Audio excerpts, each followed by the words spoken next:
Let me ask you something. Do you remember the moment you finally got that thing you really wanted?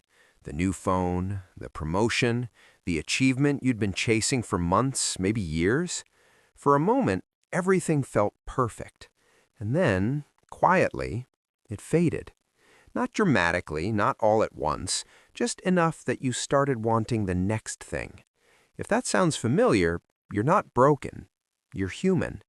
And today, we're talking about why happiness always seems to move just a little faster than we do.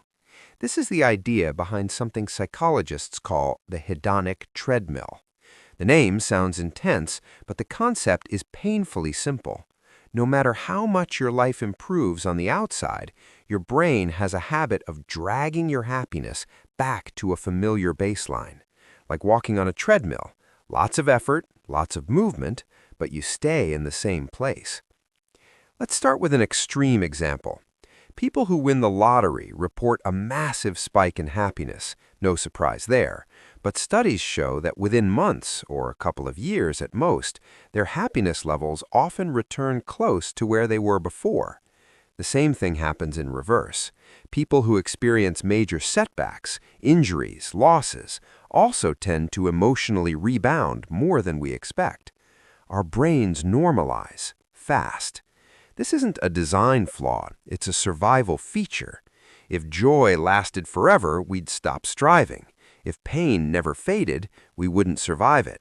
So the brain constantly adjusts. It resets expectations. It recalibrates what normal feels like. That's the invisible reset button. Every new achievement triggers a dopamine spike, a short-term reward chemical.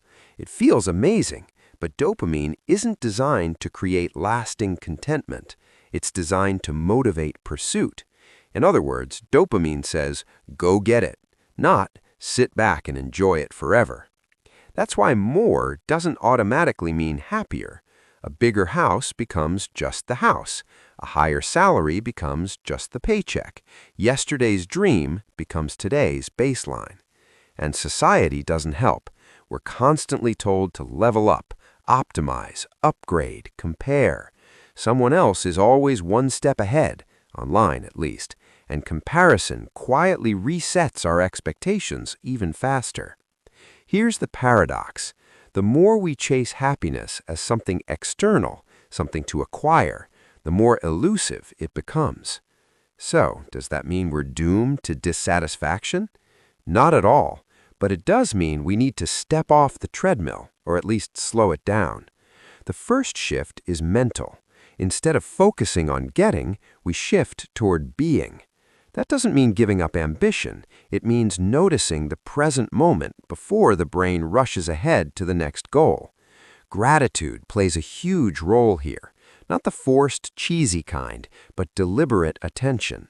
Your brain adapts to what you don't consciously notice. Gratitude interrupts that process. The second shift is motivation. When you do things only for external rewards, money, status, approval, the hedonic treadmill runs at full speed. But intrinsic motivation, doing something because you genuinely enjoy it or because it aligns with your values, creates a different emotional signature.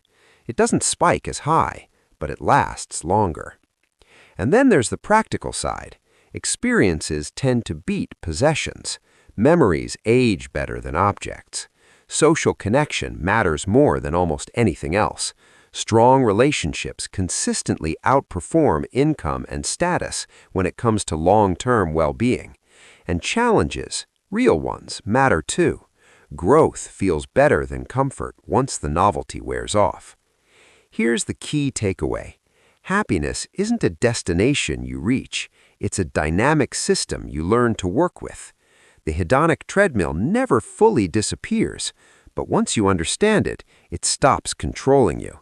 You stop expecting permanent highs. You stop being surprised when joy fades a little. And instead of chasing the next upgrade, you invest in meaning. That's when happiness stops running away and starts walking beside you.